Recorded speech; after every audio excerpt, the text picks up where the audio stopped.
Welcome to the Rockhound Podcast. This week it's just us, and it's kind of a little bit different this time because it's our 50th episode. So, welcome to the party. Woo! Yeah. Welcome to the podcast, everyone. Can you believe that we are on 50 episodes? I kind of have to pinch myself. And it's because of you guys, because we could talk on a Zoom meeting amongst ourselves, which we actually do before and afterwards and with our guests like plenty, but we're definitely doing this for you. So thank you so much for showing up. And I know some of you have done that since the very beginning. And we just can't thank you enough. We're here for you. This is why we do this. And this is why the guests are coming on and everything. And so we're going to celebrate a little bit about that, this podcast. And I am Karen from Ozone Fine Art Ventures out here on the saturated Oregon coast. Kurt? My name is Kurt with, forgot my channel, Rock.Hounding.Adventures. That's supposed to be my channel bit. now. I know. I'm Kurt with Rock.Hounding.Adventures out in the western Colorado, where it's starting to warm up and the snow's starting to melt, thankfully. I don't know what to call you. Yeah, there's always this awkward silence. I don't know what your name is this week. You haven't told us yet. I'm Simon. My name is Simon, and my channel is I Appreciate Geese. Welcome, Simon. Is it Canadian geese? All geese, really. Is there a An big- all-inclusive channel. Yeah. We just appreciate all geese. And I'm Mild Kyle with World of Rock Hounds. Howdy. In smooth over there. About as smooth as gravel. But yeah, that's our intro. Karen, shout outs. What you got? I got it. First, thanks so much to Patrick Donahue, who was our guest last week, and that was a total blast. So knowledgeable with the geology. Definitely go check that one out if you missed it. Mary Beth was super stoked on this episode. He was very impressive to her, loved the geology and the history, and it just hit the sweet spot for her. She said she's trying to learn to facet right now, and part of what Patrick brought along was his show and tell was about faceting. He's just started into it recently also, and so she really appreciated the explanation video that he had just posted and had a bunch of really sweet things to say about us as per tradition. I love reading her comments so much. And she is listening from the frozen snow-covered Wisconsin. So thank you, Mary. Alice in Mineral Land says hello. She's a longtime lurker, and she thought she would go ahead and finally post from SoCal, sunny SoCal. She says, thank you for the fun podcast, and thank you for popping in. Rock and Roll Rock Hounding. Oh my gosh, he sent us a secret picture that is amazing. I don't know if anybody's been over to our email in this room, but there's a really, really cool picture there that you guys need to see from him. He's sitting on a secret right now. And so he is polishing rocks and watching the podcast from Sault Ste. Marie in Ontario. I'm sure I didn't say that right. And so, you guys can give me the right pronunciation, kind of like the dude from Kalgoorlie. That's Claude, I think. Yeah, and Ricky actually helped me out with that one. Greek Explorers, Ivan Lopez, and everyone in the chat dug it. Thanks for hanging out with us. And next week, I am bringing a surprise and the felt hat. I haven't forgotten. And that is the shouts. I did see that picture. Yeah, That I was think we super sent it. cool. Yeah, Isn't it's it? I awesome. did not. Oh, need to gosh. go- I need to go do it. Everybody needs to run on over there, or we can share it in the chat or something. Yeah, it's off the Richter cool. So you're a cool dude. That's awesome. Yeah. Oh, spoilers! Keep that. Yeah. Censor that. I will censor that. Censor. He's a doubling down with his timestamp. Oh. All right. Okay. So thank you for the shout outs. That's yeah. So now we can get into the Ask Us Anything. And No, but it's People's Weeks, No. isn't it? Yeah. Should we? People's Weeks. oh yeah, I'm sorry. There. It's So how was yabba everyone's dabba weeks?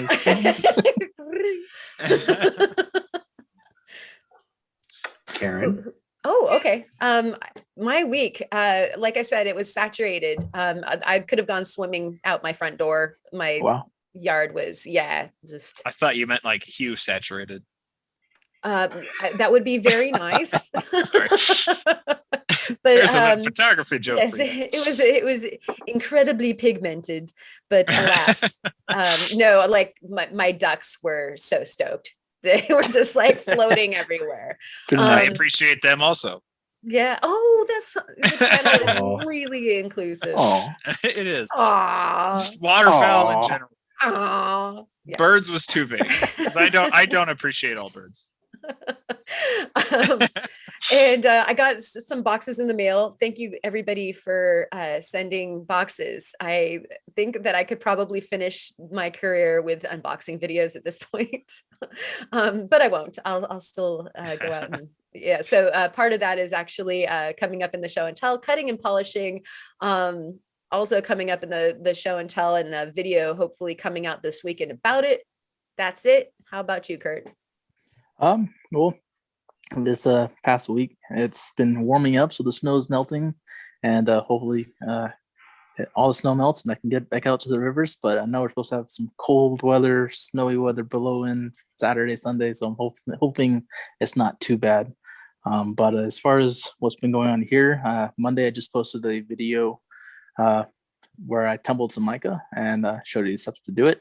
I think I'm gonna remake that video because I'm not fully happy with it. Instead of being 14 minutes long, I was hoping it was gonna be like 5 minutes long. And I got bad feedback on like Facebook about it being so Aw.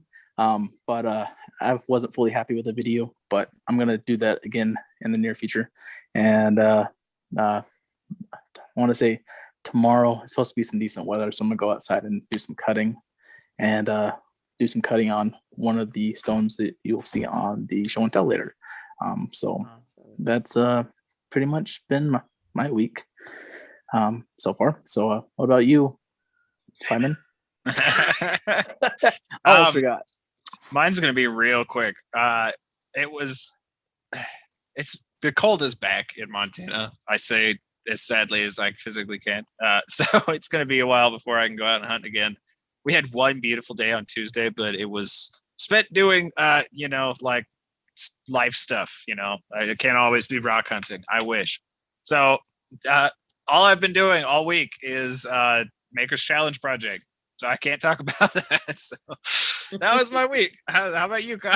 The super quick. That is the fastest. I think that's a record. Yeah. That was my week. I can't tell you. Next person. I guess my week was I wish I could tell you because it's been so slow. I've just been recovering from being sick, so I haven't been doing a whole lot. That's pretty much my week. Just recovering and hoping I can get into the shop and get some things finished. Because the video that I posted this week, that was just half of the order from a customer. The other half is a bunch of rose quartz, and I want to get those done and get those polished and out the door because they are going to look really nice. So I'm excited to show them off. So you guys get to look forward to that here soon, hopefully. Love me some rose quartz. Yeah, they're big pieces too. Mm-hmm. Nice. Yeah, but that is our weeks. Thank you guys for sharing. And now we can get into Ask Us Anything. Yay! Who wants to ask a question first? We'll start with Karen. We're going to go in alphabetical order. Okay. All right. Let's go ahead and start off with a question from Jaws Jr. And this is a question for everybody, although I believe that all of these questions are for everybody unless you have to pass on it if it's like too embarrassing a story or something like that, which we all understand. So this is, tell us about the most memorable and or incredible rock that you have found but could not bring home, and why you couldn't bring it home. I thought I didn't have an answer for this, but I remember my answer. I bet you I know it. So why don't you fill us in? I bet you all already know it. It's Yeah. the ever known mystical limb cast that I didn't get to take with me. The that I lip found. cast that's Yep. almost a meme at this point. Yeah. Right. I think we need the shirt, you know? Yeah.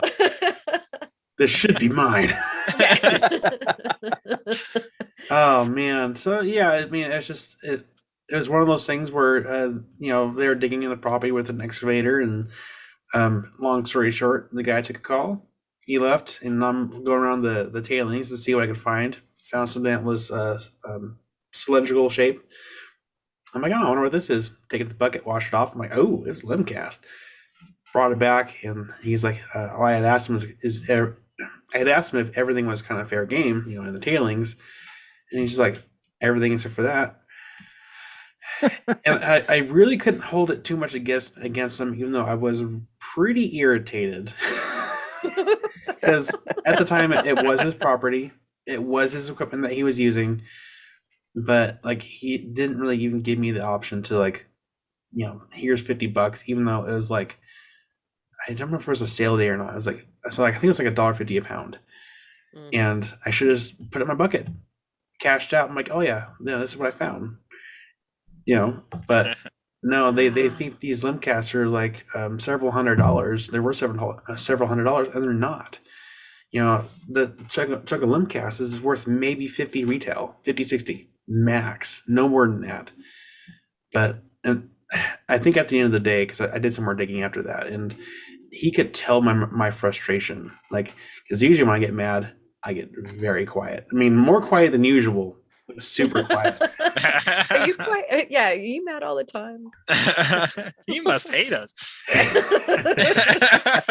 No, but even more so, almost to the point of shutting. I just I'm not very responsive. If you're talking to me, it's just I was pretty irritated. But I did some more digging. I ended up digging up this 120-pound petrified root wad, and he decided to let me keep that, at no extra cost, which was really nice of him to do that. But I can't fit a 120-pound stump on the shelf behind me. Why not? And I don't have a saw really big enough that would really cut that, and it's not worth cutting. It's I guess it can be yard rock, but I would rather have a nice display piece. Yeah. So that was technically the first limb cast I ever found that I did not get to keep. And that's my most memorable story of sadness and despair. Everybody hand out the tissues. Seriously, no, I'm kidding. So do you guys have any stories of sadness? Anybody? I got one. So back in 2018, me and my girlfriend were out hiking, and I'm not gonna say the location just because I'm gonna go back there when I can. But we were out hiking and find this waterfall, and on the right side of the wall, there's a bunch of little holes in the wall, and one of them I peeked in there with a flashlight, with my phone flashlight, and there's the most beautiful quartz crystal point I've ever seen back in that hole. And I would need probably 5-inch long tweezers to go back there and grab it and pull it out. And I know exactly the exact location, and I will be going back there at some time in the future, but I've not been able to recover it yet. So that's a good one. Nice. Yeah. How about you, Theo?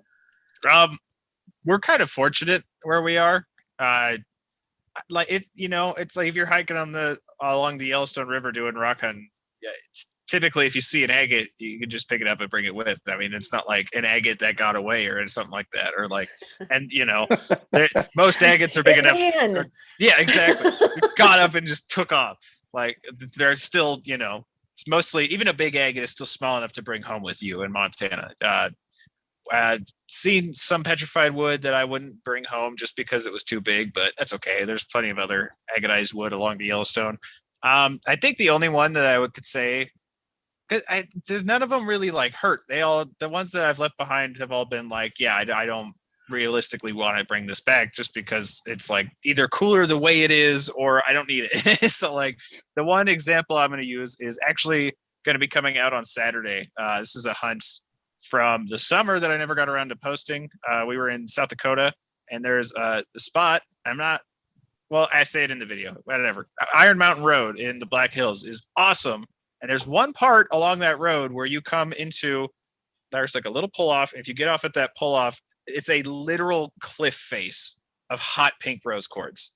Ooh. Like a literal cliff. But the coolest part about it is it cut straight through the middle of that cliff of a hot pink rose quartz is just a giant feldspar vein.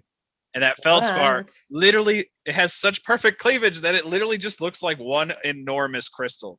And it's like, I would love some of that rose quartz to work with because it's so glassy and clear, but it's also nice. Hot pink. But at the same time, it's so much cooler as a cliff, a hot pink cliff just sitting there. Like, I think it's cooler the way it is. As much as I would like a piece of it, I appreciate it for what it is more than I want one. Other than that, also from the Black Hills, you see a lot of big tourmaline crystals inside of the pegmatite. But the way those pegmatites are, you destroy it trying to get it out. So it's better to just look and appreciate because those things are in there. Take a picture. Yeah, exactly. Take a picture.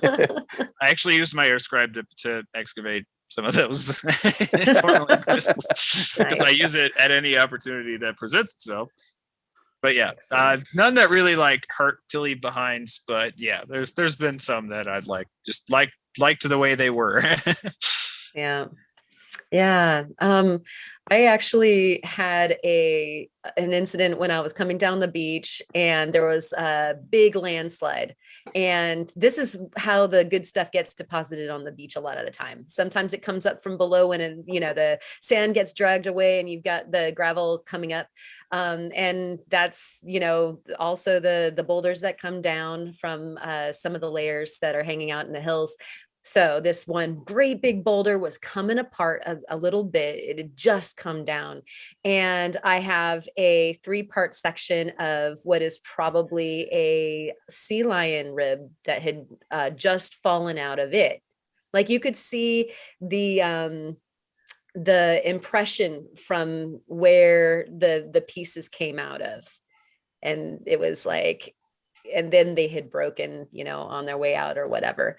And that great big boulder, like there's absolutely no way that was the only bone in it. But, it was huge. I'm not taking it off of the beach. I'm talking about like this thing was taller than me. And probably, it was like a true boulder that had come down. And so I'm like, you know what? That's awesome. This thing is going to melt.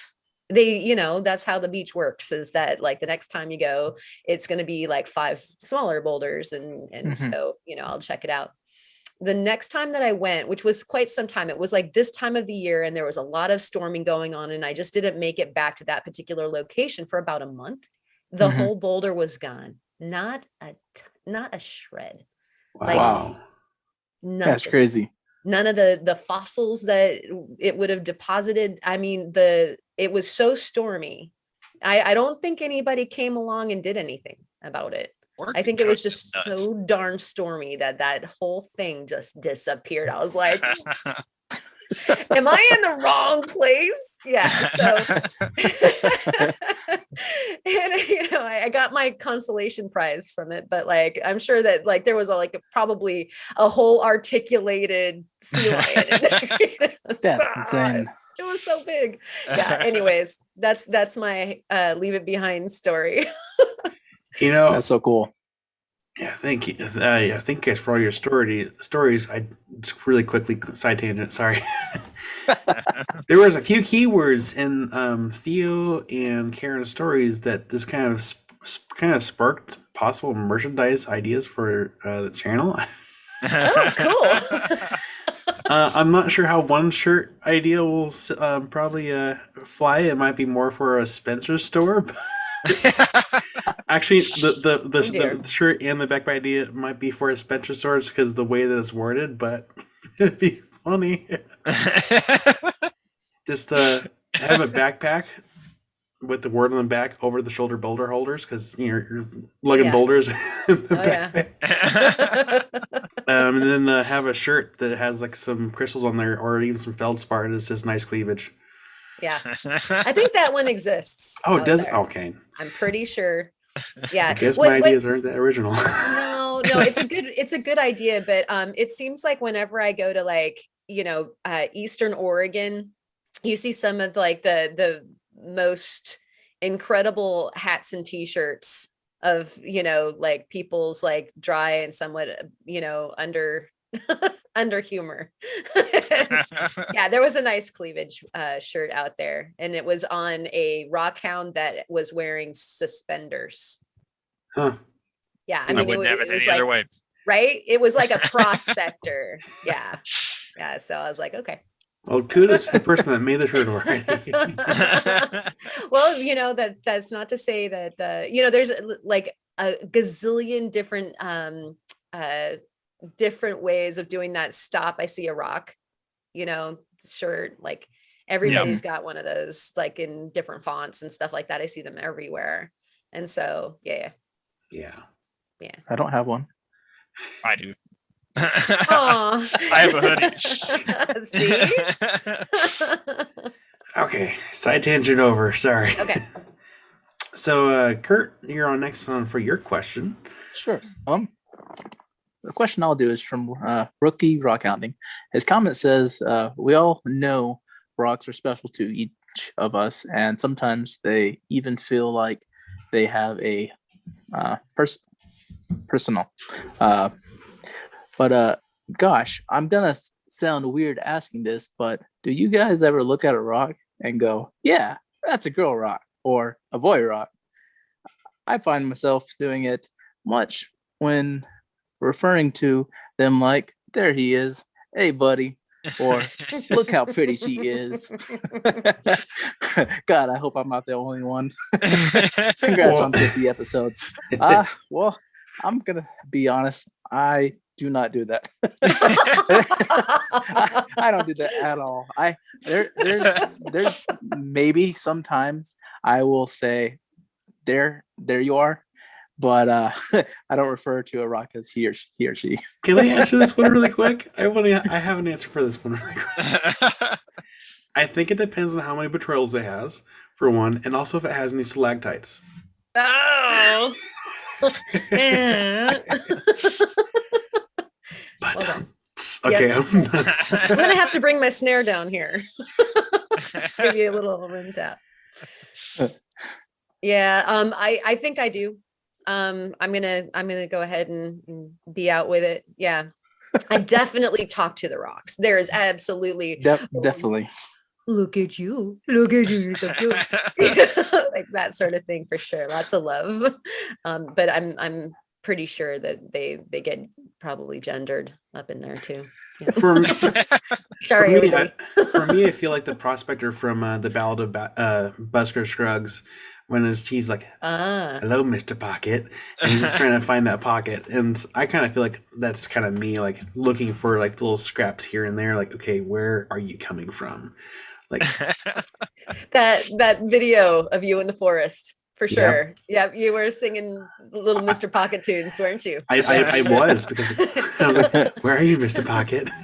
You totally have the Tom Waits voice right now too. So you're like right on. So what about you, Theo?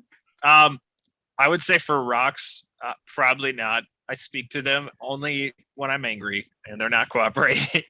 But for fossils, then I'll speak to them. But fossils, yeah, I do actually gender my fossils sometimes when I'm working on them.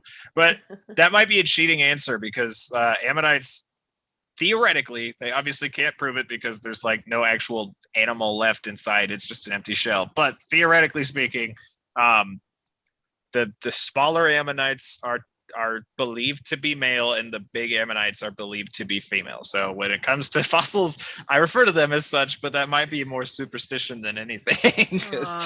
That little guy. Hey, little guy. Yeah, exactly.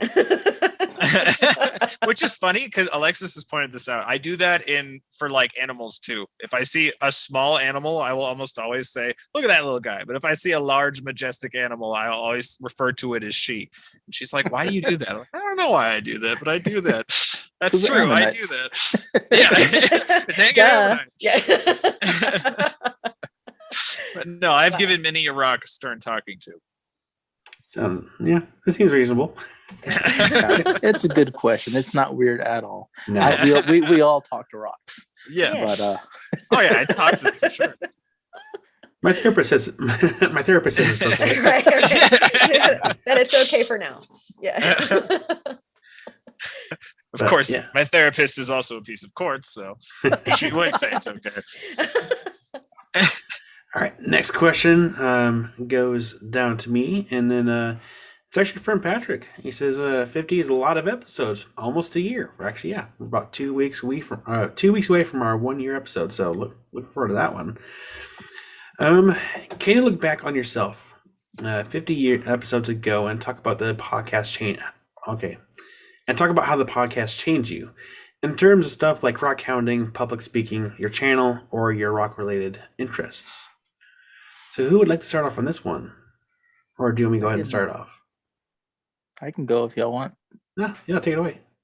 So for me, the podcast has helped my like public speaking.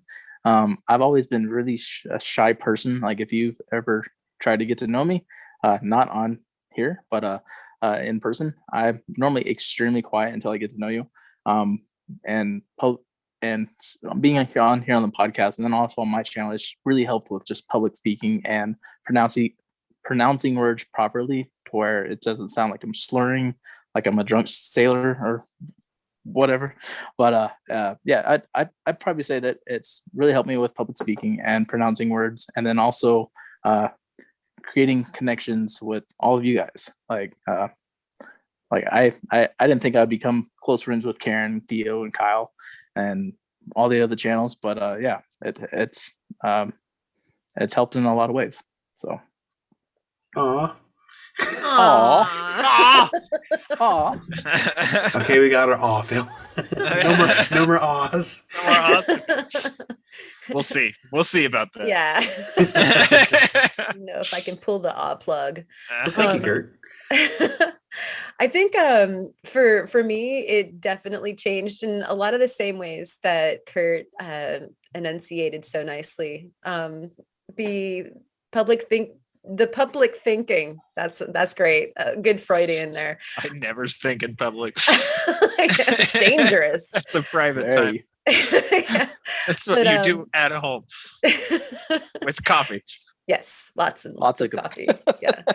I'd say that it's helped with that. I think that this is very time specific as far as when this whole thing came about. Was a really good time to have something like this to look forward to doing and hanging out with, these friends here, and knowing that those friends that are in the audience are also there. Was something that really helped take my mind off of like some of the gnarliness that was going on concurrently to this. And so like the whole COVID thing was able to just kind of be on the back burner while, we got to think about other things and indulge in what we absolutely love doing and love to talk about. And so I think that the surprise as far as what, in terms of the rock related interests and rock hounding, is that we'd be talking to people like Caitlin Ahrens, that all of a sudden here we are talking to a scientist that knows about Mars rocks and that sort of thing, and Pluto. And so I think that if anything, this has exceeded my wildest expectations, not only for its longevity that, you know, we've made it this far. How cool, you know? We didn't know that it was going to just keep on keeping on. And then also, you know, the cool people that it's put us into contact with, Yeah. really Mhm. opening up our scope. Oh, Yeah. Kitty. Oh, sorry. I was like, what is going on? He though? came- Distractions. he came running out of the room at me. So, oh, Well, thank you for your answer. Theo, what about you? Probably a lot more of the same. I don't know. I've been on YouTube for like over 3 years at this point. So like the speaking stuff, that kind of stuff, I'd already kind of tuned in a bit. So that wasn't like a huge thing. But I will say I live in a vacuum. Like I have like a small handful of very close friends that are outside of the rock hounding world. I'm a very quiet and antisocial person. So the connections from this podcast would definitely be the big one for me. Like I talk to other rock hounds sometimes, but generally speaking, yeah, saying I live in a vacuum is pretty much the best way to put it. Like I am in my bubble at all times and I focus on very little outside of my bubble because I just don't have time to do that. I'm just like picturing you bouncing along the river. And like one of those really big. You need to do that. I say that to people all the time, and no one ever understands what I'm talking about. Yeah, I live in a vacuum. We get you. Yeah. Did you hear this new thing that came out, like this new movie and stuff? But no, I have no idea. What? How do you know? It's on commercials everywhere. I know. I live in a vacuum.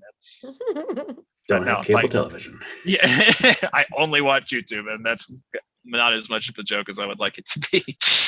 Ditto. I watch pretty much just YouTube. Anyway, though, the people that I've gotten to meet, like all of you guys watching, all of you three sitting here, but all the guests that we've had on, like, it's just awesome. Like so much fun, such a blast, and it's like my one time a week I get to come step back, you know, outside of the vacuum and remember what oxygen is like and gravity. Yeah. And yeah, just like, again, like you were saying, like the people we've gotten to bring on, like a freaking NASA scientist. What? That's crazy. Yeah, It's so cool. Rookie, It's just so much Yarrick, fun. you know, all these people that there's no way that you're going to, you know, be able to even run into rock hounding or maybe even meet because they just live the next state over or something like that. No way. Like these people, you know, they're like halfway across the globe and yet, yeah, we get to hang out. Yeah. Well, thank you. Totally. Yeah. Well, thank you, Theo, for your little input on that.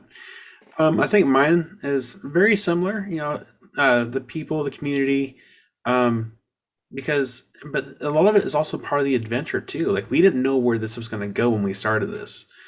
This was just. Hey, I really did. Yeah. When you guys started. Yeah, he had no idea. I wasn't here yet. Sorry. Like I think we just started this just to see where it go, and here we are almost a year later, and we're still going. And we can see that you guys like watching our content. Otherwise, we wouldn't keep growing. We wouldn't keep making these videos. And so the adventure has been pretty awesome. And you know, going back to the people, like we've had a lot of guests on here, like a little bit of everything and everyone. So it's been really cool to be able to do that. I would say the other thing that I've learned from, you know, doing, for at least on my end of things, for doing the podcast for 50 episodes, is learning how to manage time, because you know we are on a pretty strict time constraint as far as, you know, when we do our recordings. We start at 7 p.m. on a Thursday, and we don't necessarily start recording at 7 p.m. We start rolling in at 7 p.m. But we do all of our recording and all of our editing within the same night in order to have the episode released the next day or the next evening for everyone to enjoy. And it's a good learning opportunity, if anything, that we can get an idea of like, okay, how fast can you do this? That way you can have the content out to your supporters. And so it was really cool to be able to learn how to do that so quickly and utilize the editing software. and to invest in more tools because I got a better microphone in order to do this. Like it helps. Like every little tool helps, and so the adventure, the community, learning opportunities for different skills, like it's all been for the better, really. Yeah. So Yeah. it's been awesome. It's been a lot of fun. Thanks everybody for the excuse. Yeah. So I think that was the last question from there. Yeah. No, So next is Theo. no, Simon. Okay. Simon. Next is Simon Says. Simon was upset because there was no bird-related questions. Okay, so wait. Which one? Which one am I doing first? Should we go in order, or does it matter? Does it really matter? Doesn't matter. Yeah, it's fine. Yep. Okay. Oh. New Zealand rocks down under. What is the one thing stopping you from doing more of what you love? I can answer that right quick. Time and money. That's two things. That's Simon. it. Okay. Time would be the primary, money being secondary. Daytime job. Yeah, I don't have that excuse. Yeah. It'd be nice to be able to do the rock thing full time, but again, that comes down to money. Can my hobby support my bills? Put food on the table, put gas in the truck? Not right now, it can't. But hey, maybe down the road, maybe it can. Exactly. Just got to keep at it. But You should. Until the daytime, I'm going to keep my daytime job. It helps. You can just be a nighttime vigilante lapidarius. At night. During the day, I work a full-time job. And at night, I play with rocks. Great TV show right there. Yes. Drama. Yes. Discovery Channel. History, where nothing is historic anymore. Yeah. Now I was going to say Discovery Channel, following the lives of these 4 co-hosts of the Rockhound Podcast. Oh my gosh. We are definitely getting that gig. Yes.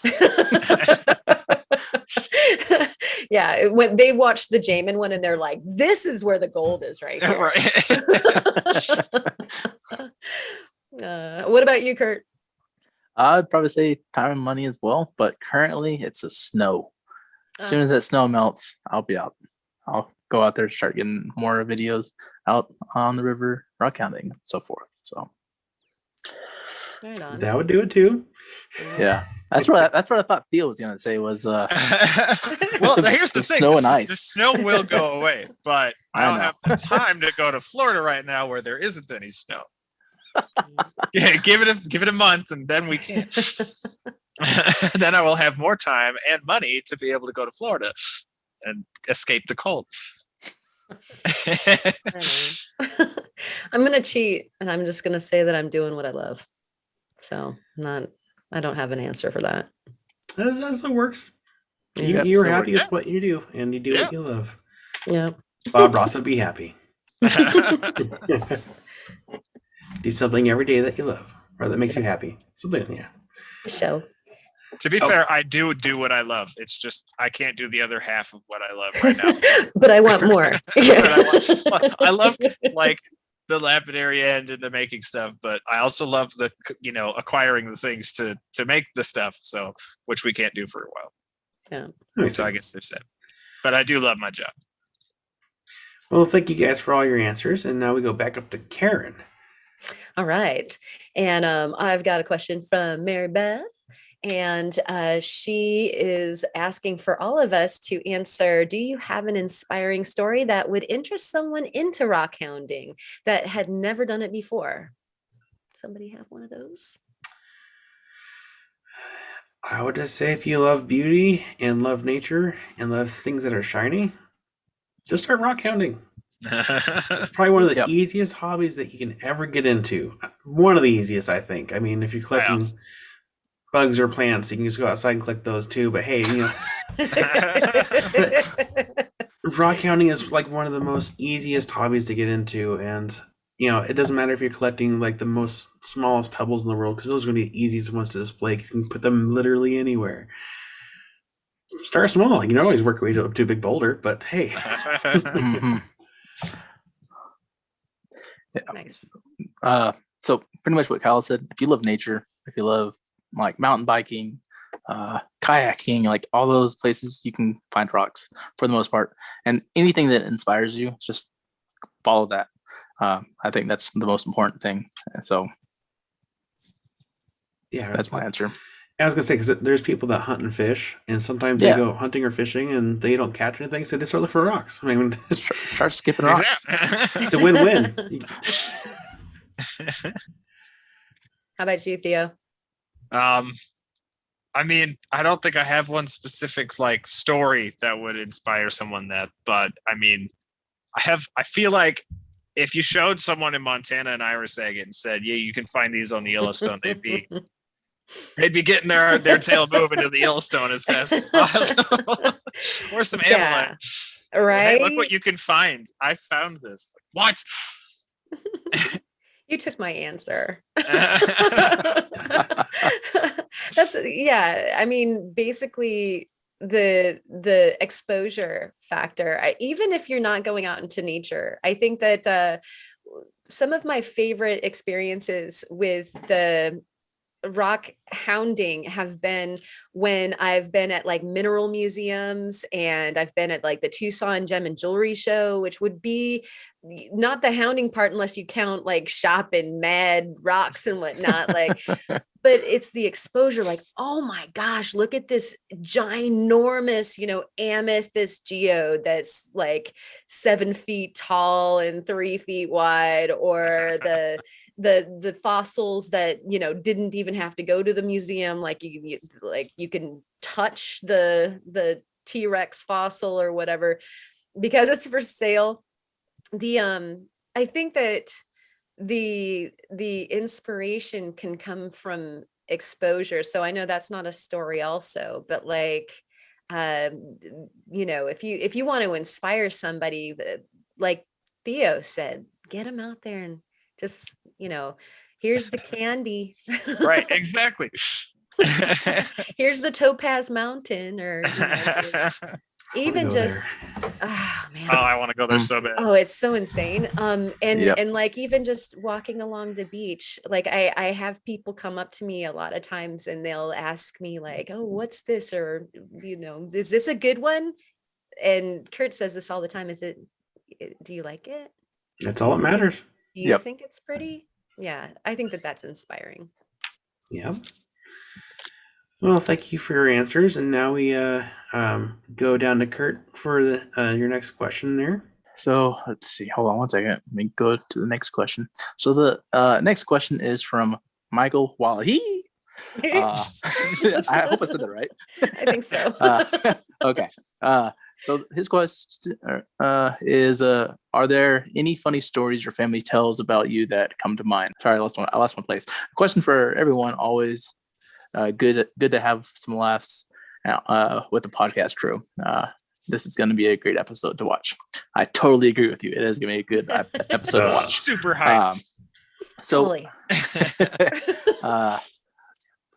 I think for the funny story I'll tell, I want to say before Colorado, I've always wanted to see a bear in the wild.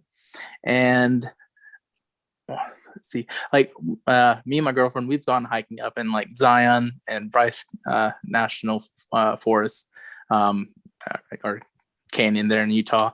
And I was always looking for a bear while hiking, because I was wanting to see one, not because of any other reason. And photograph. We didn't see any in Utah. Another time we went up hiking in the Sequoia National Forest in California, and I was driving around at 2 a.m. in the morning through all the campsites looking for a freaking black bear. I was wanting to see a bear so badly.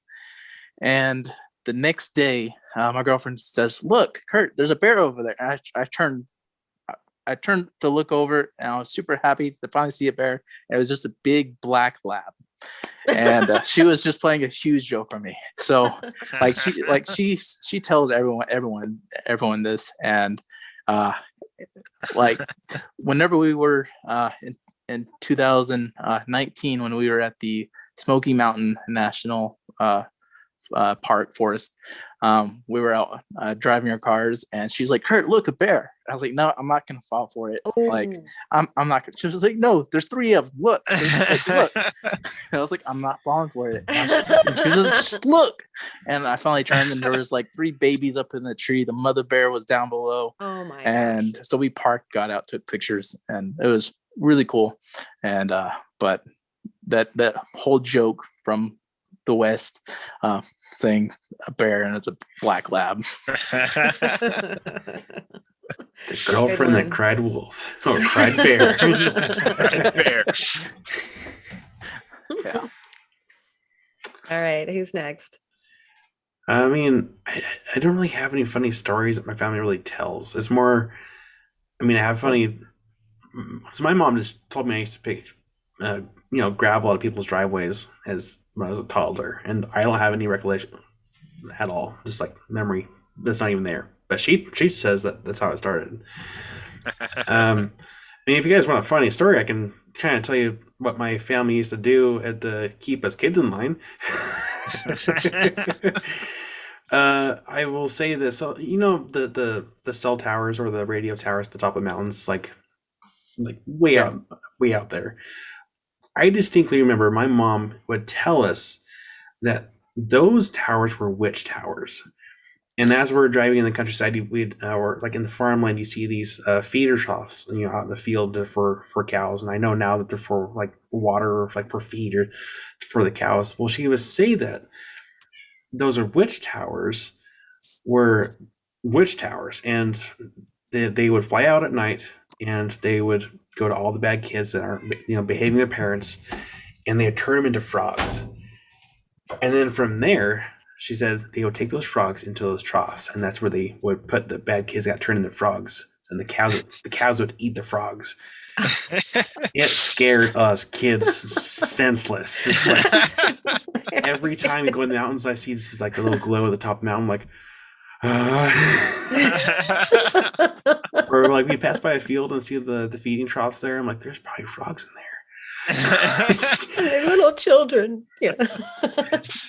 Some of those things, like it, I got after a while, like, okay, that's not true. But there's things here and there, like like my mom in particular would just like, she would tell stuff like that, just kind of like get me to believe it, to get me to behave in some like weird way, or just to see how long I would believe it. And I think we discussed this last time about the big marshmallows out in the fields. Yep. Yeah, we did. Yep. Cover the marshmallows. Yep. Yeah, between that and the tapioca pudding, she told me that was made out of frog eggs. That didn't stop me. I still ate it anyways. She had a thing about frogs. I guess so. She did. But yeah, just stuff like that. It's like, it's funny now, but like as a child, it's like, it was a little messed up. Karen, Theo, you guys got any funny stories? I'm still thinking. Okay, you go first. I'll give you a chance to think about that. So my mom, if she was sitting here, she would want to tell a story about she and I going up to Superior, which is a mining town in Arizona. And she was visiting, and we were going up looking for different things to do. And I knew minerals were up there, but I didn't know where to go at the time. I didn't have like the Rockhound guide or anything like that. And so we went to the Chamber of Commerce, which oftentimes, like in Prineville, you can hit that and they'll give you a map and you'll figure out where to go rock hounding. Well, in Superior, their Chamber of Commerce was closed, and they have an ore cart, or they did have this ore cart out in front of it that was absolutely chock full of chrysocolla and crystals and all the different things that they pull out of the mines there, because they're mining silver and copper, and there's all this other stuff, of course, that is coming out that they don't they don't want nor need, but they're still cool little, finds. So there's a little sign next to the ore cart that says, yeah, go ahead and take one. And my mom and I were both wearing like yoga pants, right? And we started putting oh, look at this one, and put it in the pocket. Oh, look at this one, put it in the pocket. And we start like putting enough stuff in our pockets like the pants are having trouble. And and so we had parked, I don't know, like 50 feet away from the ore cart. And so we're like holding on to our pants, trying to walk back to the car. And we realize like across the parking lot is the sheriff. And him and the person who was in the car with him were laughing at us so hard. And we like they probably didn't have the heart to bust us for taking like one probably for kids, and there's two adults like absolutely raiding the ore cart. And oh my gosh, we were so embarrassed. So she loves to tell that story, with me like melting into an embarrassed pile. Yeah, we made it back to the car. The yoga pants didn't survive. So that's the story. Back to you, Theo. This is really hard for me because as I'm sure you have all picked up by now, I'm very much a heckler and a troll, and I poke fun at myself at every opportunity. So my family, they don't have any story to tell about me because more than likely I'm the one that's already told other people said stories. So I don't think I actually have any stories like that because I'm probably the one more likely to be telling those stories about the rest of my family than they are, about me. I had one funny thing, just short little funny thing. When I was starting to really like grow in my channel, when it was starting to like really like speed up a bit, there was just kind of this ongoing joke where my family would like keep tabs on it. They're like, oh my gosh, you're at 5,000 subscribers, dude, you're like kind of a big deal. I was like, oh, okay. So man, that's 10,000 subs. Why, like you're like internet famous. Like not really, but okay. 15,000 subscribers, you're internet sensation Theo Kellison. So yeah, my family as a whole literally refers to me as internet sensation Theo Kellison, and it's like become a family meme at this point. That's awesome. Like my sister literally made me a camera strap that says internet sensation Theo Kellison. That's where it gets good if you've got like a button or something. Exactly. Like a shirt. Your family wears those buttons when they go out with you. Yeah, exactly. Awesome. I know. I wish I could like think of a specific story, but if you anyone that's watched my channel, you guys all know I'm the goofball of the family. So I don't know. Every hunt I go out, or every time I go out, I'm sure there's a story like that. There's just too many to like think of one specifically, because I'm a little ridiculous. I don't know if you've noticed, but there's nothing wrong with that. Well, thank you guys for all your answers. Next question comes down to me, and this is from the Adventure Closet. They say, if you could change the world through your passion for rocks, how would you do it? It's a big question. I think this is the one I had an answer for. You go first. Freaking lasers. Yeah. With enough heat, you can turn anything into rocks. You could literally change the world.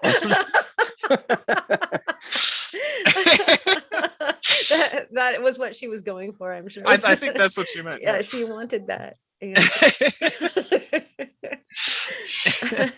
Okay, who can top that? I definitely cannot. I was thinking really hard and long about this question, and I cannot come up with anything to like compare that. But to the lasers. Yeah, to the lasers. Yeah. Do a lot of damage. Can't come after the lasers. I do have one. I wish people would stop licking rocks. I wish like you could just change that to stop licking rocks and use a squirt bottle. That's the only thing I can say. Especially in stores. And yeah. Yeah. Yeah, if I can walk into a rock shop and I can smell spit, like, please stop. Turn around. I can't say I've ever run into that, bro. Oh, I have. Oh. Oh, It has a very distinct smell to it once it's It been dried does. and been there for a while.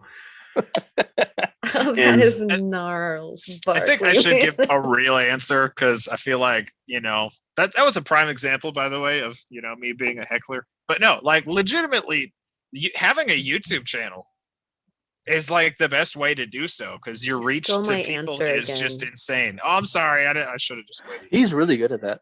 He's so easy. I'm Get out of my secretly reading mind. all of your minds. Exactly. But no, like I get comments from so many people where it's like they're handicapped. They can't go out and hunt themselves. So they like look forward so much to my hunting videos because they get to like enjoy it vicariously like through me. Or, like Kurt's story earlier, which was awesome. Like I posted a video where I was fastening an opal for Kurt and then somebody commented on my channel and found Kurt through my channel. And it turns out to be like a friend of his from like 15 years back. From like 3rd grade. Yeah, it's crazy. Yeah. Like little things like that happen so often on YouTube. It's just crazy. Like it may not feel like it, but when you make a YouTube channel and it starts growing a bit, you literally are like a little like hinge point and you connect so many people through the hobby. It's amazing. I love it. It's awesome. And it's a very unique hobby because there's not, I feel like a very large percentage of people that indulge in this hobby are very typically down to earth, positive, and just generally happy people. Rockhounds are the best. And Yep. artsy people too. Yes, very artsy. I mean, I would say that on my end of things, because the way I see it, the world of rockhounds, like it's not just rockhounding, it's literally everything in between. Lapidary. I mean, I'm not one to paint for rocks, but there are people that will take a random rock and paint it. To I've each done their own. I will say it's to each their own. But there is literally something for everybody, and I think changing the world. I mean, it's not necessarily a possible thing, but it's not impossible. And I think the best that we can do, not just myself, but everyone else that has been posting videos, is to continue posting videos and show that it doesn't matter what you do with them. Either you collect them and just put them on a shelf, or you collect them to work them. Like it's a therapeutic hobby, and it helps people in more ways than one. And so I think that's really the best thing that we can do is just keep doing what we're doing and post what we post. Mhm. Inspire. That's a really good answer. Yep. Yep. I agree. I don't think changing the world is possible unless you're using lasers. But what you can do is, touch the hearts of strangers. And Mhm. that is how you affect the world one person at a time. Just keep posting, Yeah. Here, here. doing what you do. That dank content. Spread that positivity.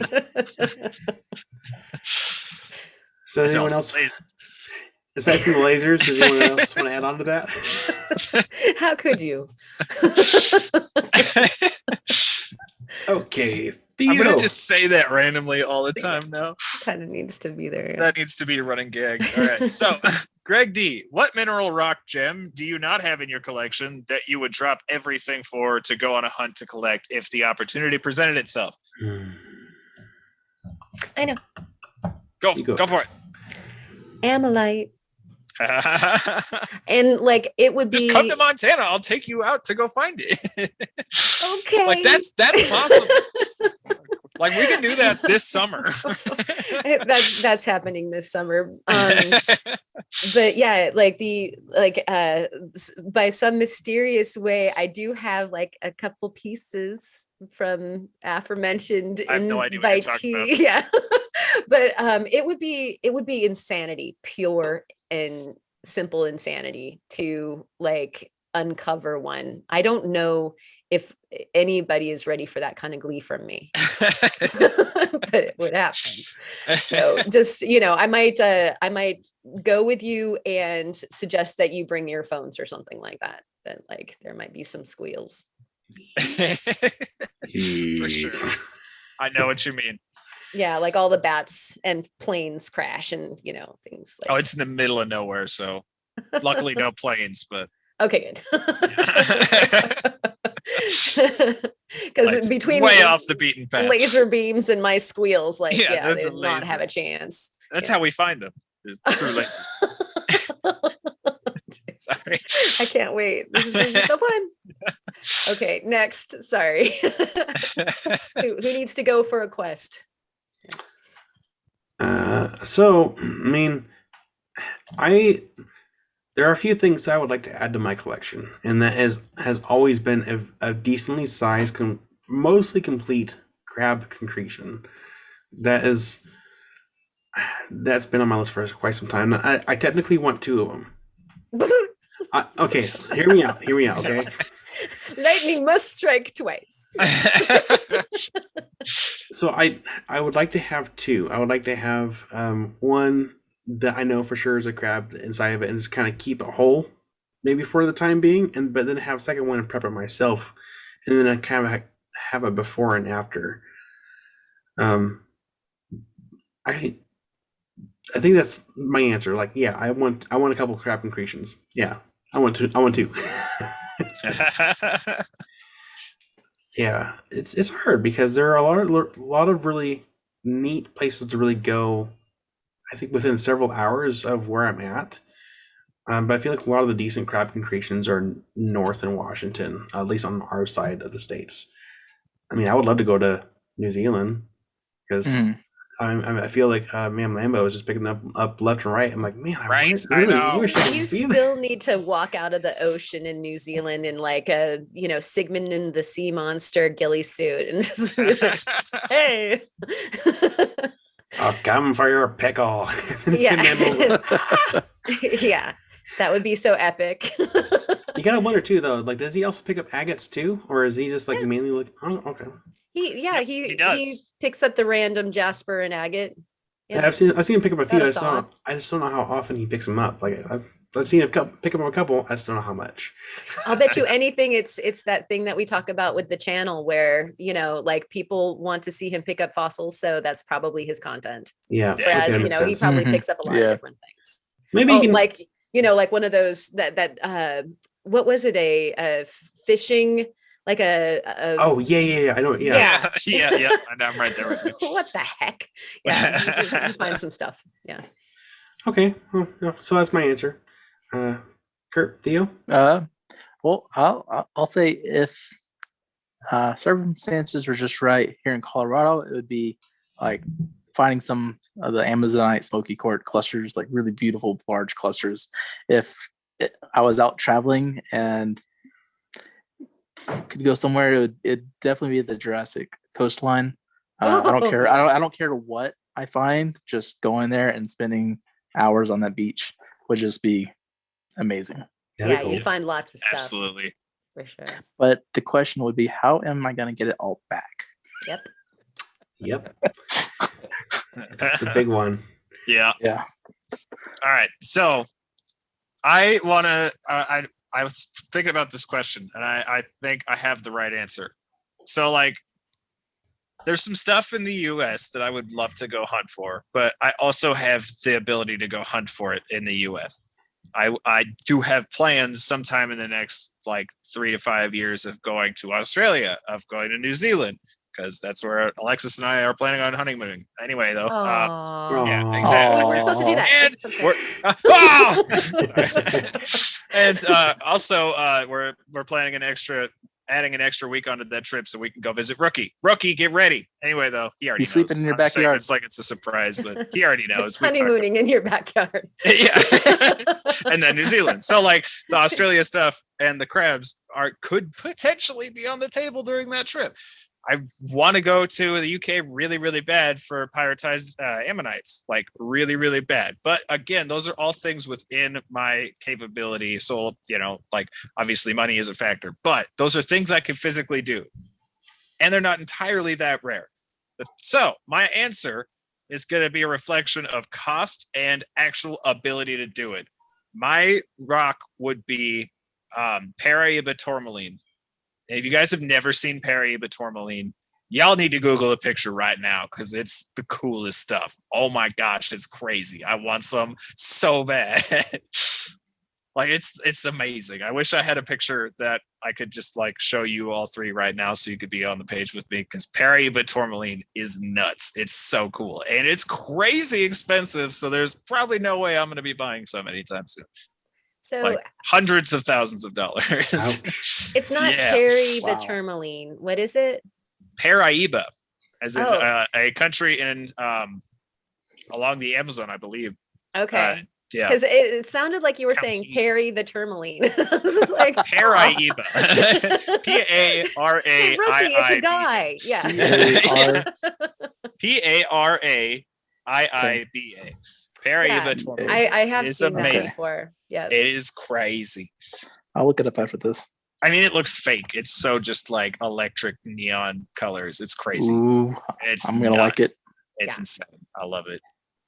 I love it so much. Good answer. Good answer. I need some in my life, but I doubt it'll ever happen because it's so insanely expensive. All right. Well, thanks, guys, for all your answers. Mhm. And we're going back up to Karen. All right. Well, this one's a quickie. Stephen North wanted to ask us, where can I find affordable lapidary equipment in Ontario, Canada? And actually, Kurt, you had a quick answer for him. I was just gonna say check on your online auctions, eBay, and I know there's a lot of other auctions online that you can probably find some decent deals on lapidary equipment. So that's the best answer I can give you.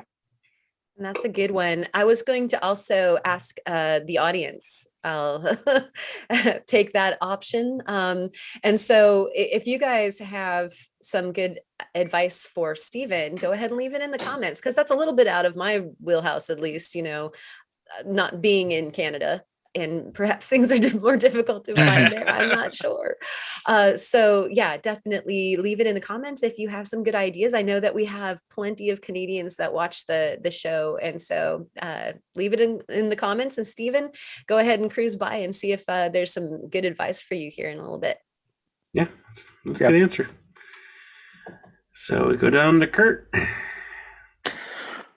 Okay. 1 second. Okay, and then the picture changed. He's so Okay. excited about this question. William G. Pius. His question is, I have a question.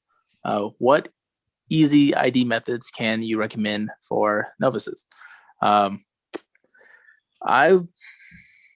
like some ID methods that I use personally, like agates and jasper. They have like a waxy surface, like when you touch it, and that's one of the ways like I can identify stuff is just by looking in what it feels like. Quartz, almost anybody should be able to identify quartz. I don't really know any like certain ways to explain how to identify quartz. Feldspar kind of has a light sheen to it. Normally, if you're looking at it in the sunlight, you will see like a flash of light of some sort. Calcite, that can if you're unsure if your quartz is calcite, is you can shave some dust off and put vinegar on it, and if it fizzes, it's calcite. If it's not, then it's not calcite. Other thing is look up the hardness scale, Mohs hardness scale. That's a really big factor. You took my So answer. Mo made it. sorry. It's one of my videos.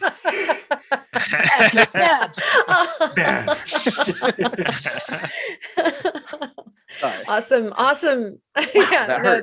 that's a great suggestion. I think that if you have like a hand lens, and you can take the Mohs hardness scale with you and a hand lens, you might not know like in situ what you're looking at, but if you have this information, like what does it look like? If you don't even have a hand lens, your camera has a good mag on it, right? Like just go ahead and zoom it to the best possible zoom, take a picture or look at it that way. And then, so you've got hardness and you've got like a really good look at it. you're probably going to get pretty close. You know, the last element to that is like, what kind of book do you have? Or if you've got reception, go ahead and use your phone and start searching. I don't think that the search, those apps that'll like Idea Rock, not so good. You kind of have to do that legwork yourself, but think about like, okay, what color is it? What hardness is it? You know, does it, what like kind of graininess? Can I see the crystals? Can I not see the crystals? These kinds of observations are going to get you to an answer pretty darn quick, even as a novice. The location of where you found it is a very important That's what I was going to say. factor. Yeah. I'm sorry, I didn't mean to say Dang it, Kurt. Oh, Took how both of dare ours. you? Yeah. Yeah, no, knowing the area it came from and the geologic, like, you know, history of that specific like area is a huge key. I think my biggest one that I use is buoyancy. That's a good one. Just put it in water, and if it doesn't float, you know you've got a rock. Or a witch. Yeah. It reminds me of that meme. This is a tree because the way that it is, and then walks away. This is a rock because the way that it is. No, but like in all seriousness, I would. So I'm gonna do a plug here, shameless plug. Go check out Jared's website, currently rockhounding.com. He has done a lot of very good informational videos on how to properly help identify a rock mineral. He has plenty of videos on his channel. He has information on his website. Just go check it out. He's covered a lot of very good topics on how to help identify those for beginners. So, and you know, social media is kind of difficult as far as like Facebook groups, because I know that Don't go to Facebook. Don't go to Facebook. it's hard.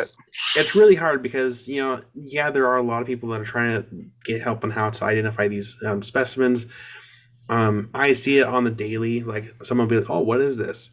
And sometimes there are very, very few people that do know what they're talking about. There's even more people that don't know exactly how to properly identify it, or they just make fun of the post. Be like, "Oh, that looks like chicken wings," or "That looks like food." It's just, yeah. And unless you're part of a very niche, specific group that takes the post seriously, there's a different story. But when you get into groups that have like between 30 to 90,000 members, it gets really hard to get an accurate identification. And I know it sucks to say that, but that's the fact. If you're close to like a mineral club, go there. Yes. Someone should be able to help you identify it. We talked about in the last couple episodes too, to find a local rock club that has that kind of resource. So find that resource.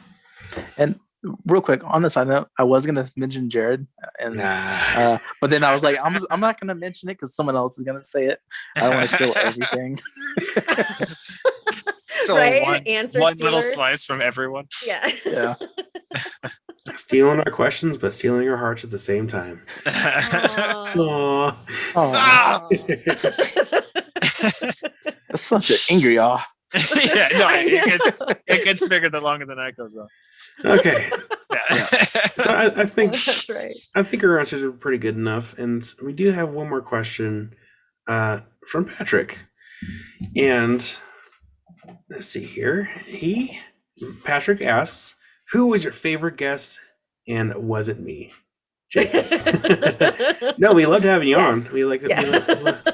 But honestly, like, we actually adore all of the guests that we've ever had on, and we are happy to have every single one of them on, and we look forward to our new friends that we will meet in the future. So definitely.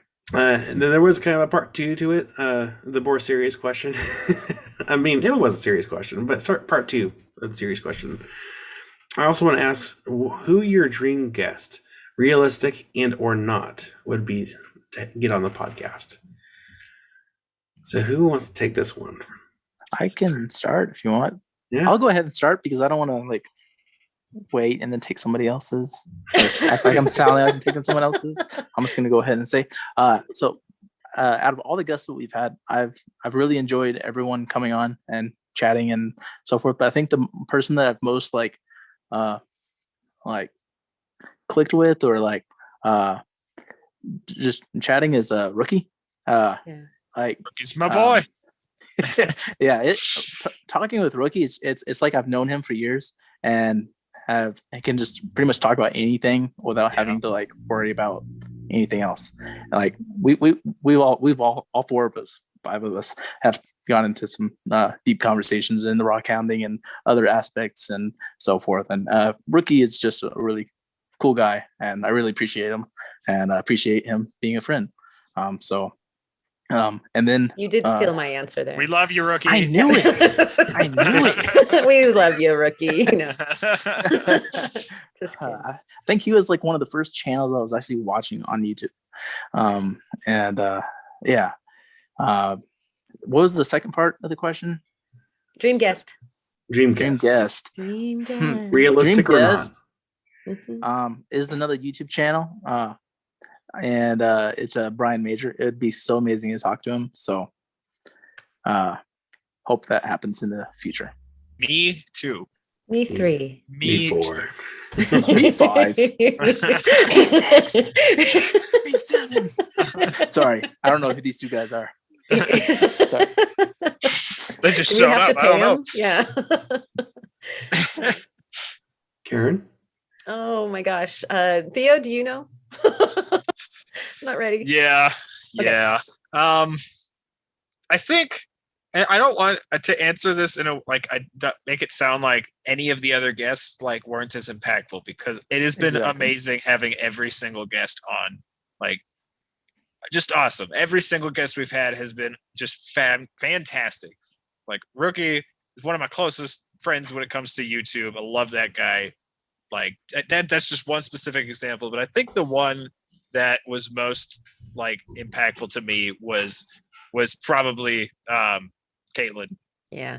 Again, having a NASA scientist on, That was pretty cool. No matter what happens on my YouTube channel, that would never have happened on my channel. That is a connection that would have never ever happened, because it's just a different thing entirely. So actually literally getting to have 2 separate discussions about space with a NASA scientist is just something I will never forget. That was incredible. But desires for guests. Realistic, Pulitzer Opal. Oh. Love Pulitzer Opal. Yes. Unrealistic, Bobby Duke.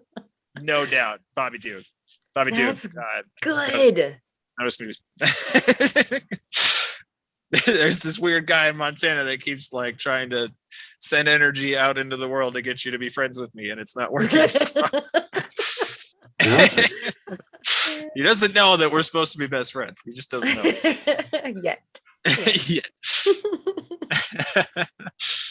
Good answers. God, Yeah. Pulitzer. Yes. I love Pulitzer. Oh, we gotta have that guy on. He's like the Bobby Duke of Opals. His channel's He hilarious. is. Oh, I love his channel so much. Oh, Yeah. All right. How about you, Kyle? I mean, I've been happy with every single one that's been on the channel. I don't have any favorites. Awesome. Great answer. everyone I is might my have to go with favorite. that one too. But Dream Guest, I mean, realistically, it'd be cool to get some of the YouTube channels that have been on here that are within our niche that have been in the game for a lot longer. Dan Hurd would be really B-minor. cool. Oh, B yeah. Minor, Dan Hurd, like oh yeah. people that have been doing this for much longer, to kind of, you know, to hang out with them, to talk to them for a bit. Mhm. I think it'd be really cool. Unrealistically, I mean, it'd be cool to get maybe Bill Nye on here, just to Oh.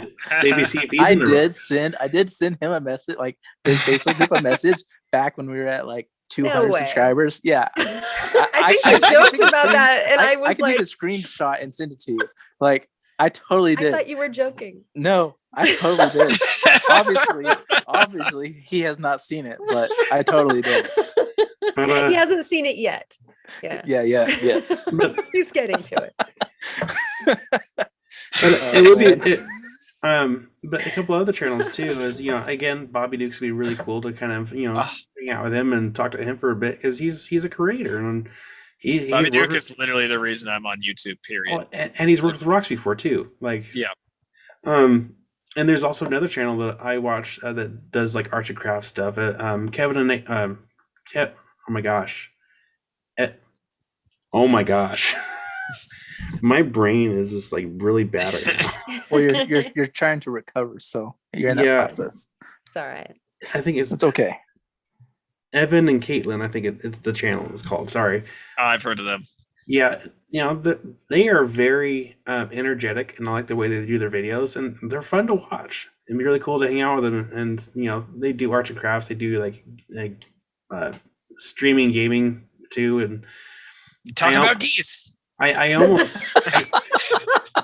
I almost messaged them like, no, because like, what would be the chances that they would actually respond or even see the message? Because they have a pretty large following, and that's kind of the hardest part when you're trying to reach out to be like, hey, we can't really pay you to be on a podcast, but we would love to hang out with you just to talk. It's really hard to reach out and get someone to respond unless you talk to a friend of an acquaintance that be like, hey, these people have been, keep mentioning you. They would love to talk to you if you have the time. Dude, I swear I've plugged Bobby Duke at least 90 times in this podcast history. Like, It's a true story. Yeah, if I just keep at it, maybe it'll happen one day. Maybe, who knows? Dude, there's this weird guy on this podcast that talks about you all the time. Should probably go on and humor him because he might be going insane. That would be awesome if he just like, we don't tell you that he accepts and he just crashes one of these. I think that would be so great. I'd be so happy. But yeah, I'm sure there's be able to speak. But I'm sure there's a lot of other channels that I just think it'd be coolest to have them on, just because it's, even though we are kind of in a dedicated niche, but it'd be kind of cool to reach out, like branch out from a few things here and there, just kind of say that say, hey, come hang out. If you like rocks, that's cool too. But hey, like Smarter Every Day. There's another channel I plug all the time. Yeah, I love Destin, dude. Such a good channel. Yeah, he's covered everything, including opals. So there you go. He's done a rock video, so we need to get him on. He's therefore a rock hounding channel. Let's get Destin. Why hasn't Smarter Every Day come on the podcast yet? Right. Because that one opal video. But that was my answer. And Karen? All right. I'm gonna have to like borrow your answer for like what's your favorite channel? Because oh man, I was trying to think about it really. I know and come down to because like I feel like not only have we had such incredible guests that like every single one of these has been really interesting and engaging, at least from my point of view, but we've made so many friends, I feel like genuine, friends, and so I think that it's I can't choose, and so I choose all of you. And then as far as like a dream guest goes, I'm also sort of I'm not really big into, it's a movie star or a TV personality or something like that. These are not my stars. My stars are like, hey, Ma'am Lambo would be a dream guest for me. Yeah. He was on my list too, but I wanted to save it just for you. I know we all feel this way. Like, come on the show. That would be awesome. That would be awesome. So cool. Or like I would love for Nick Zentner to come on. There's like some geology personalities that would be awesome, or William Orr. So I have an interesting like list, I guess, but we hold you all in such high regard. It would be just really cool to come or to have you come and hang out with us. Like that would be, in my world, I'd be the schoolgirl in it, like Theo over there, like any of his favorite channels came on. I thought you were just going to leave it at that and just called me a schoolgirl. Yeah. Be a schoolgirl like Theo over there. Full stop. Yeah, and there goes my mic. Yeah. So mic drop. Yeah. Yeah, that's pretty much it, you know. And if we didn't mention you and you're interested in on coming on to the podcast, let us know. You can reach us with the comments or you can email us. The link is always in our description. And so if we didn't mention you and you need to be on this podcast, go ahead and contact us. So there you go. Well, thank you for your guys' answers.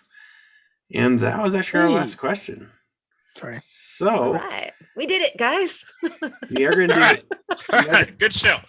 All right. So we are going to do a more speedy round of show and tell since we Running long. ran a little long today. So, Karen, you get to go first. Should I sprack out the auctioneer right now? Do it. Yeah. No, I gotta have the hat for that. Now's your moment. Right. Okay. So very quickly, I got a shout out for Bob's Rocks, man. He offered to send me some sand for an upcoming video that I'm going to be doing about sand. And there happened to be some other rocks up in there. No. And so raw fire agate. And I have never polished it, even though it's been on my bucket list ever since the beginning of an ocean, back when I was going to Tucson and everything. And so how in the world have I not done it before? So Bob Rocks put these in my hands and from, via the box. And so I actually had a chance to polish my first one. And it's such an amalgam of all the things that I love passionately. It's a rock.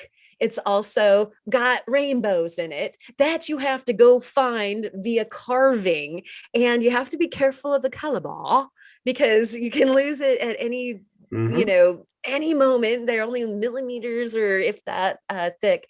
It has been the most fun. So I was saying to Theo earlier, like, I have a new addiction. Is it okay if I adopt a new puppy? Because that's exactly what it's like now. I'm gonna have to stock up on fire agates. Thank you so much, Bob. And my response was, "You're fine, because I already have the fire agate addiction."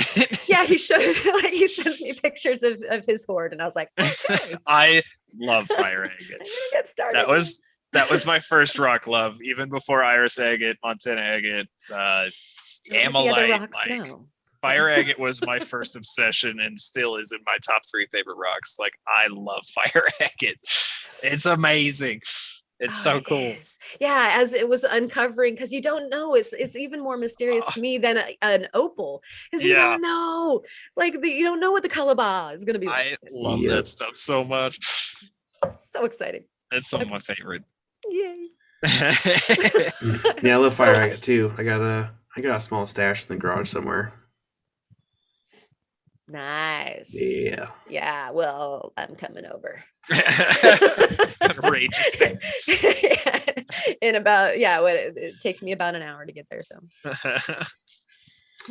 you're like, good. You can help me edit this. Don't you still have to come over anyways and go to the shop and see if they had any more holly blue? Right. I know, because I'm very, very, very, very not having any.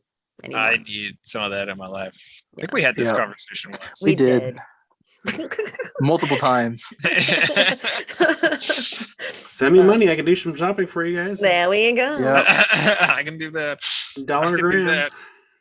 Kurt, what you got? Oh, right. So I got 2 show and tells, so I'm gonna make it quick. The first one, this is Montana agate. Not hey, I've heard of those. Yeah, what? Not from Theo. I don't remember where I got this one, but I'm gonna cut it open for my Monday video. And I think there's a ton of tiny little bands going on in here around the quartz pocket in the center. And I'm pretty sure from it's an iris, but because of you two talking about iris agates all the time, it's like I gotta cut this open and see if it's one. So that's gonna be a Monday video. It's like cancer. I know. I've been spreading it, dude. It's horrible. Because there's someone else that I'll tell you guys about after the podcast, because I don't want to ruin any spoilers for somebody else's videos. But it's not just us. I've spread the iris love to other channels like a cancer. It spreads, and we will take over. We've got strike it down. irissitis. Yeah. Yeah. Bad case.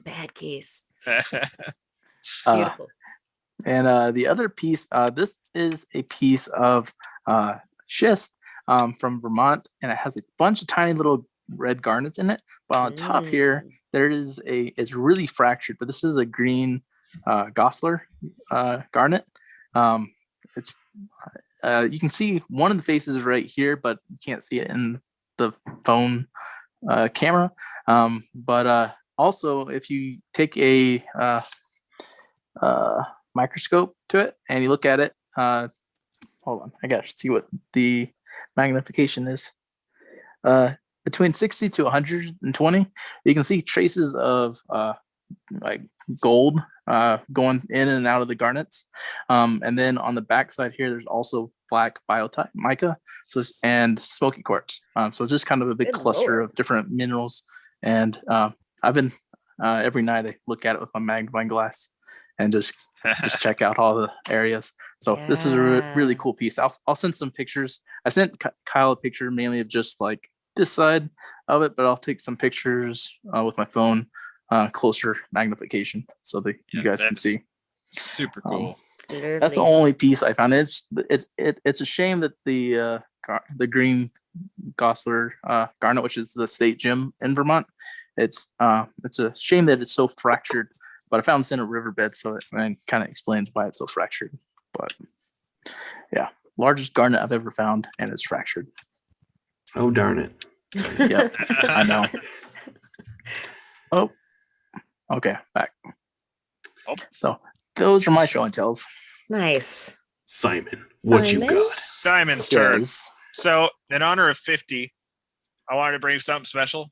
This is one of my favorite rocks I've ever found. Like, legit, might be actually in the top 5 favorite rocks I've ever found. It's crazy. And for where I found it, they don't normally get this big.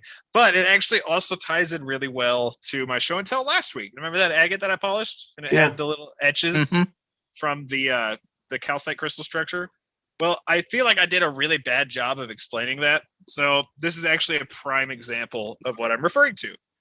So this is a big Mondo agate. That I knew it found. was going to be small. Yeah, exactly.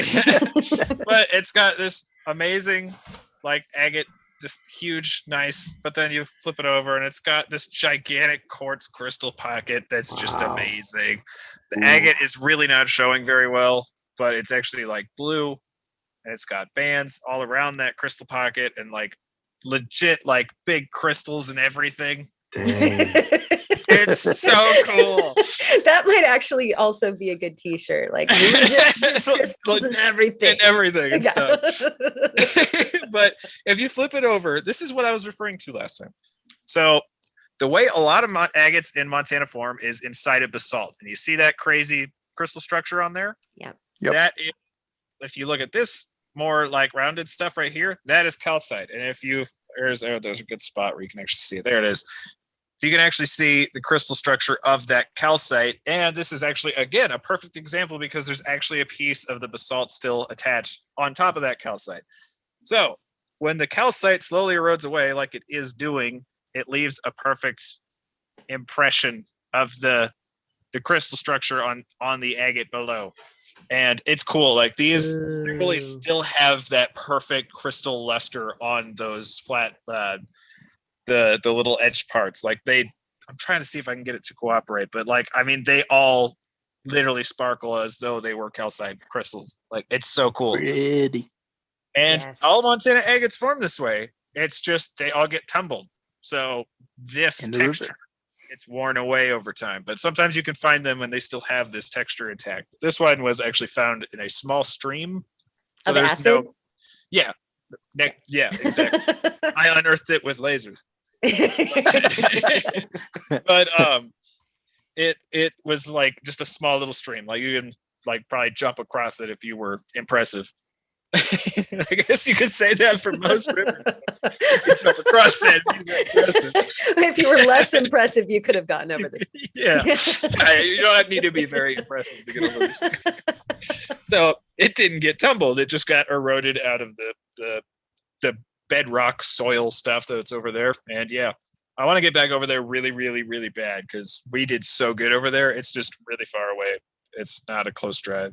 I mean, it's not like that far. I don't know why I'm complaining. It's like 3 hours. It's not that bad. That's Only 3 nothing. hours. No, that's nothing. Yeah, no, it's not bad just at all. it's high alpine, so we have it's just a small window because it's really, really high up and there's lots of snow and stuff.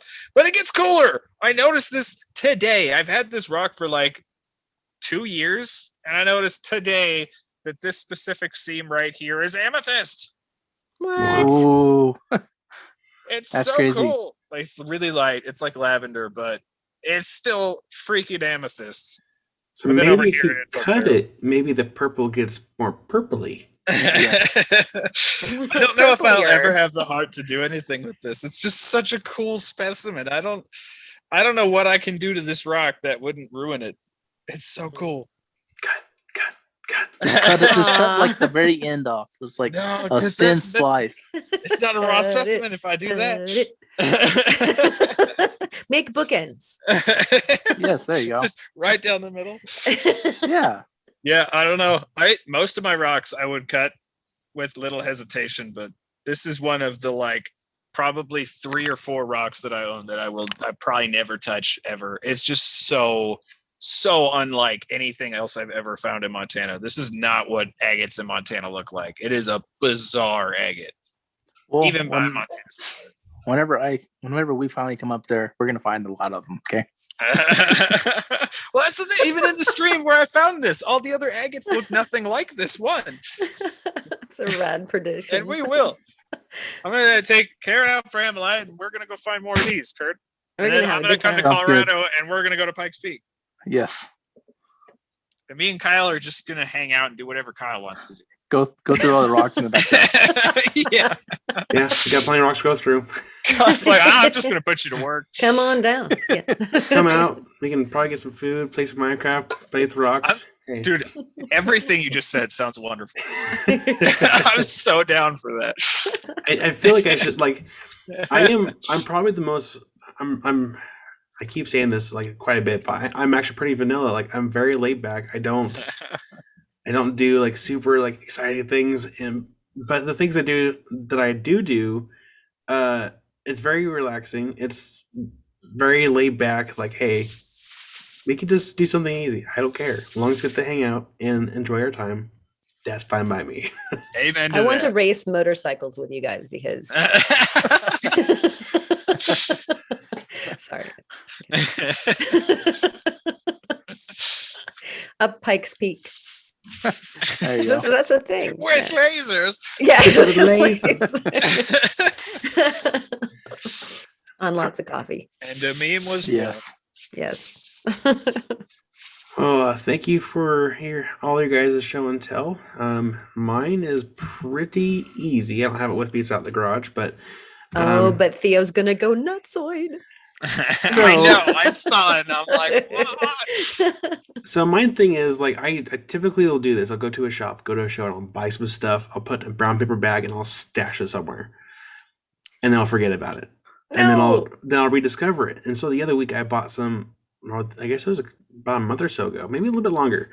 I bought 4 pieces of Holly Blue, and I bought a Fire Obsidian cab. I'm not showing the Fire Obsidian cab here because I didn't polish it, but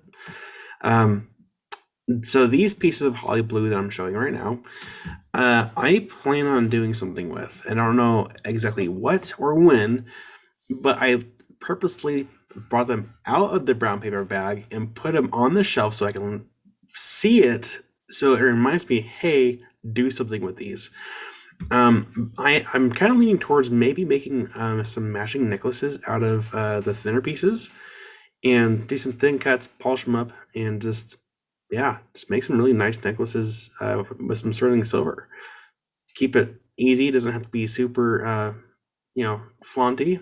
Sometimes simpler is better. At least that's my artistic style sometimes. It's like simple, good. It's totally my style also when it comes to jewelry. But I'm really excited because Holly Blue, I mean, agate in general is pretty forgiving and polishes pretty easily, but the Holly Blue, even though it's not like my most favorite rock up there, It's still, we've discussed this before. I know. I'm Several not trying times. to instigate. Yeah. But it's still a very beautiful material, and if you can happen to get a piece of holly blue that has like all the oh gosh, Fortifications. the fortifications, like the different designs in there, like then they kind of it boosts the character of the stone. But if you have just like a plain blue holly blue, like I'll be like, that's okay. But once you get more of the fortifications and more character into that piece, then like okay, that's you're approaching more art style there, like nature's art. You're just yeah. But yeah, I'll do something pretty with those. I'm probably going to sell them, if I'm being honest. It was it was an expensive. You heard it here, girls. Necklaces. The first time you guys showed me pictures of those things, I was sold. You had me at purple. Yeah, and it's that good. It's so pretty. It varies in like Kyle was saying, as far as like having the forts or having, clarity and that sort of thing, and different colors of blue from like, well, it's not blue, it's mostly purple, indigo, all the way to lavender, super deep to really very light. And it seems to me to be captivating no matter what. Yeah. I'm a sucker for purple. Yeah. So it is kind of weird. So it's a quick tangent. There is a material called Royal Aztec agate, which is purple. It's purple agate that you can't really dig for anymore. It comes out of, I think, was it Mexico? No, Brazil? Right. Probably. Somewhere in there? Somewhere down there. Yeah.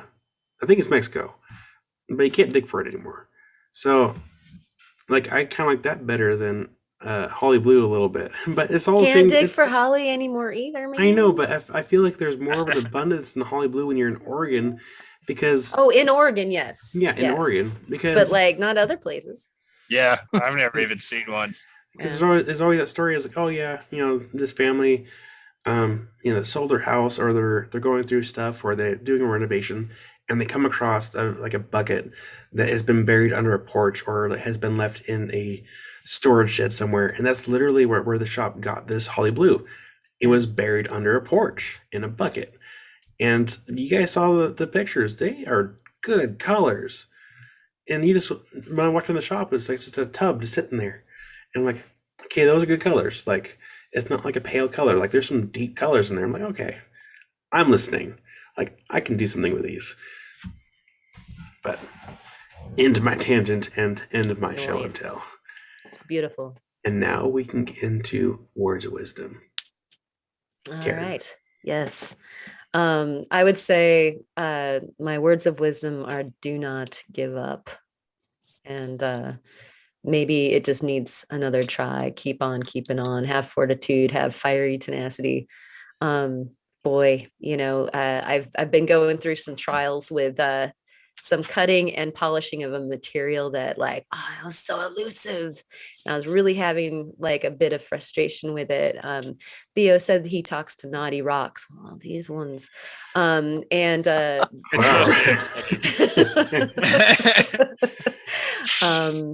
fire agate was, somewhat similar. Like, do I stop here? Do I keep on going? Like, I don't even know what I'm doing. Just, keep on keeping on. Don't give up, because you see it through, and victory is right on the horizon. And so, and same for hitting 50. Like, we didn't give up and we made it to 50. So anyway, those words of wisdom. Thank you. Mm-hmm. Kurt. I'm just gonna say, if you find a rock, you like the rock, keep the rock. That's his favorite. Short, simple. I like it. Dante, hello. Hi, sweet girl. Silent. Sorry, Alexis came out, and as you can see, the dogs have been unleashed. Yeah, she's such a sweetheart. Such a cute dog. Yeah, she's quickly become my Velcro dog. Yep. Mine actually ties into yours completely, and that's can't stop, won't stop. Plain and simple. Just don't give up. Keep going. Yeah. Good advice. But take necessary breaks when needed. Or else you get carpal tunnel. Okay, can't stop, won't stop. At a healthy pace, though. Yeah. In parentheses. With lots of coffee. But like, be healthy. Yeah. Or you get a Yeah. A cigar. or you Bring get a it, voice dog. as smooth as gravel. No big deal. Whiskey. Smooth as 36 grit. Smoking whiskey, drinking cigars since I was 10. Just kidding. No, I haven't. I haven't smoked a day in my life. Just Oh, he had What to. you heard isn't true. I haven't. I'm throwing down the yellow card. I can't do it. yeah. I would say subscribe to the channel. I don't think we've really. We've never said that. I don't think we have. No, I don't We've think we never have. Or said that. maybe a handful of times. And so No. it's really hard for me because I when I first started making my videos on my personal channel, like I started saying, subscribe to the channel, and it was really weird for me to say at first. And after a while, I started saying it. Well, after a while, I stopped saying it, and it's really hard to do self promotion. So I think aside Where from are cookies? yeah, dude, what the heck, man? Come Can't on. Alexis believe brought me it. one. He's just Oh, no. noshing. My battery's about to die. I wasn't going to have one, and then Alexis just handed it to me. So I'm like, I guess we're doing this. Don't die, Kurt. Well, we can hurry up. I need one. Yes, Cookie. I know. Cookie. Oh, he's trying to get the cookie. So, but yeah, it's really hard to do self promotion. So I would say, go subscribe to our channel, spread the word, cause us, make this channel grow. Remember, you're supposed to go up to somebody in Walmart and say it, Yeah, right? Yeah. go to the Walmart Yeah. greeter and be like, hey, here's $10. Yell at strangers. Yeah. Tell strangers. And Tell 10 take people this, to. take this and share it with your friends and family on social media. Send it in a text message. Pew! Like across. Just like that. But Yeah. attached to that is don't be afraid to self promote because you don't know where it's going to take you. And if you don't promote for yourself, if you don't start promoting for yourself, who's gonna? Your agent. No. Yeah, none of us can afford an agent. No, you're right. Absolutely. No agents. I But have an agent. it's okay to do selfless plugs here and there. It's if you want to see growth, you got to start somewhere. Don't be afraid to speak up. And Excellent. I will end that right there. It's So fabulous. thank you all for Just like your to- words of wisdom, Karen. You'd be so kind. Thank you guys so much for tuning in for this memorable 50th episode. And it's because of you guys that we are here. Thank you for liking and subscribing. I feel like I'm ruining this moment. You by just- are. He's totally are. I'm like, I want a cookie. Like, I know. I need Sorry. a Not cookie fair. really bad right now. Darn it, Alexis. Is it ready? We would love to know what you guys are up to and where you're tuning in from. So definitely leave it down there in the comments and join us on the Discord. Several of the questions that came in tonight for this Q&A were from our Discordians, and we get to chat about this stuff all week long, and we share a bunch of pictures on there, and it's really fun.